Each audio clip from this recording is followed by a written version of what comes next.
All right, good evening, y'all. I am Fara Hunter, and tonight I have the one and only LoFuzz with us. He is going to let us have the last interview of the year. So I'm very excited. LoFuzz. Hello. Hello. Tell everybody a little bit about you. I am alive. It's a good start. Yes, you said a little bit. That's a little bit. Okay, fine. Tell us more about you. More about you. All right, shoot. How about who is LoFuzz? Like, how did you become LoFuzz? How about that for a start? You want me to give the whole movie away? Not the whole movie, just a little bit. Okay. On my path to recovery, at some point, I channeled some deep pain of a good friend's mother as her son was having a stroke, something like that. And as I was going through this experience, it completely changed everything in me and opened me up. It nearly killed me. And when I decided that I wasn't going to allow this thing to pull out the ugliest parts of me and then take me down, all I could do was send love to my friend and his family, and immediately everything opened up. A whole bunch of started coming out, and then I passed out. A few hours later, my good buddy Lance Corbin, also known to some people as Jonathan from Jonathan and His Stories, we'll get into that soon, he named me LoFuzz. It was that simple. He said, "You should call yourself LoFuzz." You knew we were watching some rapper called Lil Uzi. I think I said his name right, Lil Uzi. So I don't know, I never really followed him. He said something funny. And I said, what did Lil Fuzz say? And he's like, no, his name's Lil Uzi, but you should call yourself LoFuzz. And that was it. LoFuzz was born. The day that I learned how to open myself up and express myself, I also had a name change. I went from Aaron Barron to LoFuzz. My name's Aaron Patrick Rodriguez. Yes. I was playing blues for a long time as a dude named Aaron Barron, and I got tired of that name and it became LoFuzz. That was about 2 years ago now. That's awesome. So it was kind of like a Freudian slip and an awakening all in the same. That's cool. I love it. All right. Well, that's who LoFuzz is. Tell us a little bit about Anomalous Sounds. What's that all about? Yes. Wonderful cast of amazing artists. Most of them are from or live in San Antonio, Texas. Yes.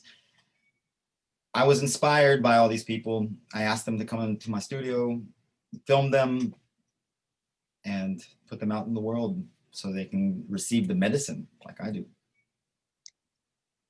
I love it. They all sound so good too.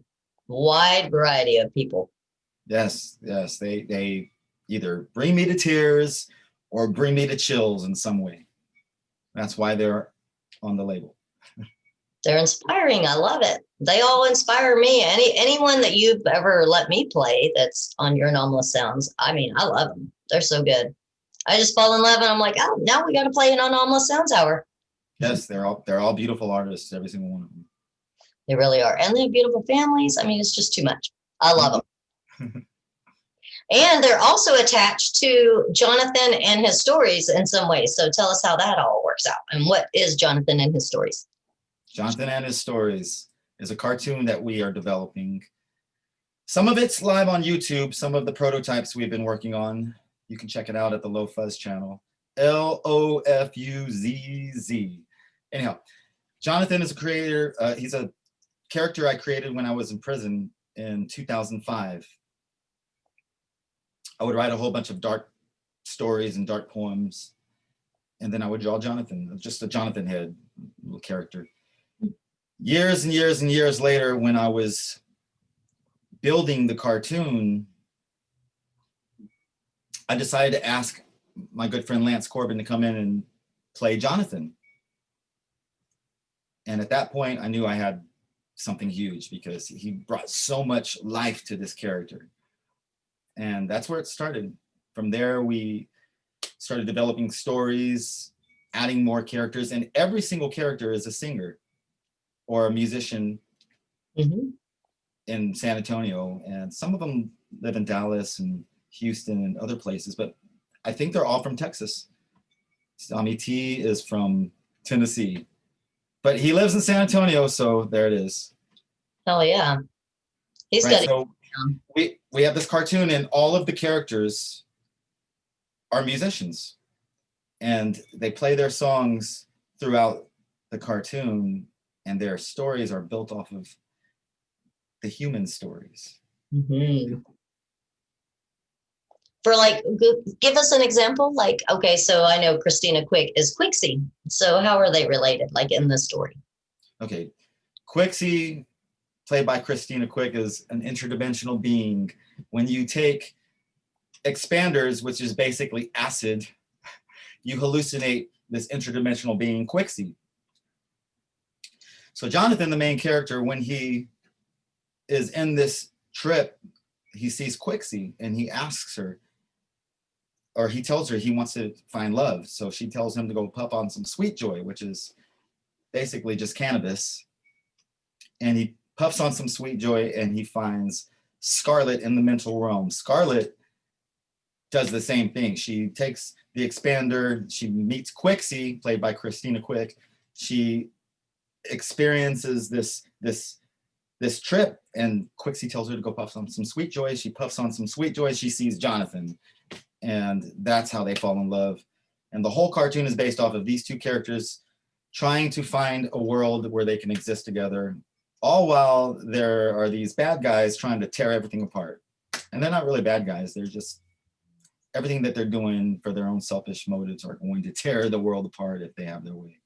So Jonathan is played by Lance Corbin, and Alex Brinkley plays Scarlet. And both of these artists are, and singers are on Anomalous Sounds. Wonderful singers, wonderful songwriters, wonderful performers. Yes, they are. I love them. Awesome. Thank you for the clarification. Now I got one more question and then we'll do shout outs. So what is Convict Reintegration Solutions? What's that all about? I went to prison from 2001 to 2007, 6 years. And I have been out now 13 years. Well, the first part of that 13 years was a lot of PTSD, a lot of depression, a lot of walking around in circles, a lot of doing some things right and some things wrong.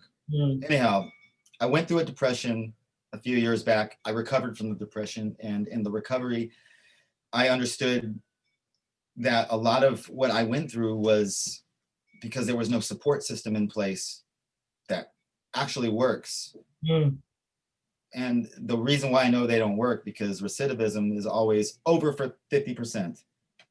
That means that people are coming out of prison or getting out of prison, and within a year, most of them are going back in. Within 5 years, a whole bunch of others are going to go back in. It's awful. Right. It is awful. So I understood at some point that nobody's giving ex-cons a chance.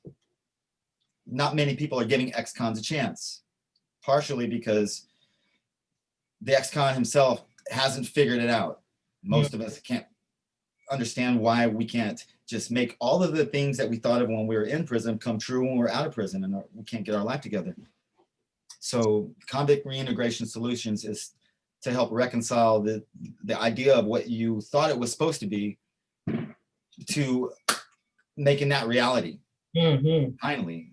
So what I've learned is if you show people value and then tell them that you're an ex-con, then you will have more opportunities. I've seen it happen. I've practiced it many times myself, and I've helped other ex-cons find value within themselves. Once they see value within themselves, because nobody's showing them that value, I can see the value easily. So I am showing it to them. And then now they are taking that value and empowering themselves in life.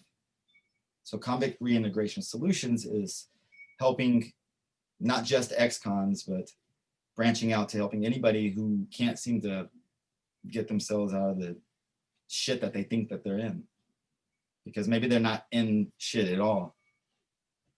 Maybe Right. they just labeled it shit. Right.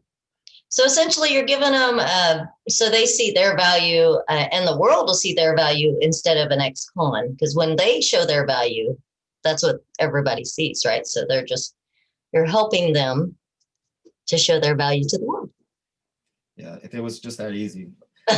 Well, that's the idea. Part of it's helping them with employment. Part of it is understanding what makes them tick, understanding what ticks them off, understanding where to place them, how to place them, understanding how to counsel them over time.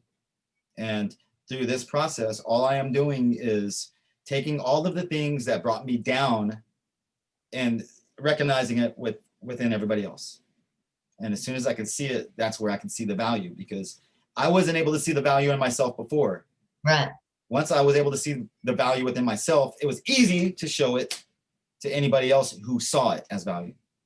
Right. That's awesome. So you're paying it forward. Yeah. In a sense. It keeps me alive. I love it. Okay, well, I'm going to stop our interview, so it's not too long, but I will ask you, can you give me any shout outs? Anybody who you'd like to shout out to? Yes, I would like to say thank you, Renee McCain, for playing LoFuzz and Anomalous Sounds.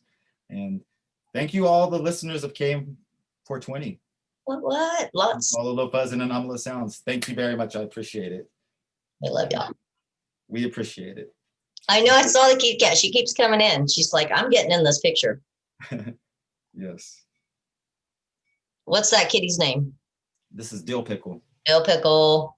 Oh, cutie.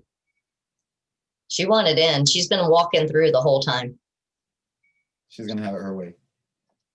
For sure. For sure.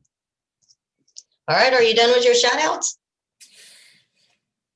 The universe. Everybody. Yes, indeed. We love everybody. We just love everybody, right? Why not say everybody? All right. Everybody. Peace, y'all. We're out. Enjoy the new year.